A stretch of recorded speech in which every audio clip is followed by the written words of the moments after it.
বিদ্যে বোঝায় বাবু মশাই চড়ি শখের বোটে। মাঝিরে কন বলতো পারিস সূর্য কেন ওঠে, চাঁদটা কেন বাড়ে কমে, জোয়ার কেন আসে। বৃদ্ধ মাঝি অবাক হয়ে ফেলিয়ে হাসে। বাবু বলেন, সারা জীবন মরলি রে তুই খাটি, জ্ঞান বিনা তোর জীবনটা যে চারি আনাই মাটি। খানিক বাদে কহেন বাবু, বলতো দেখি ভেবে, নদীর ধারা কেমনে আসে পাহাড় হতে নেবে, বলতো কেন লবণ পোড়া সাগর ভরা পানি।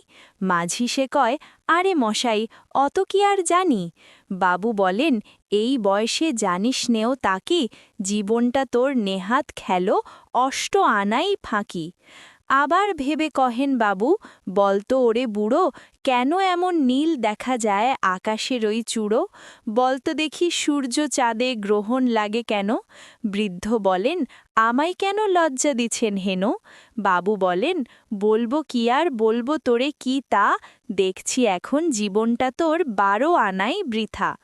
খানিক বাদে ঝড় উঠেছে, ঢেউ উঠেছে ফুলে, বাবু দেখেন নৌকাখানি ডুবল বুঝি দুলে। মাঝিরে কন, এ কি আপদ, ওরে ও ভাই মাঝি, ডুবল নাকি নৌকো এবার, মরব নাকি আজি। মাঝি শুধায়, সাঁতার জানো, মাথা নাড়েন বাবু।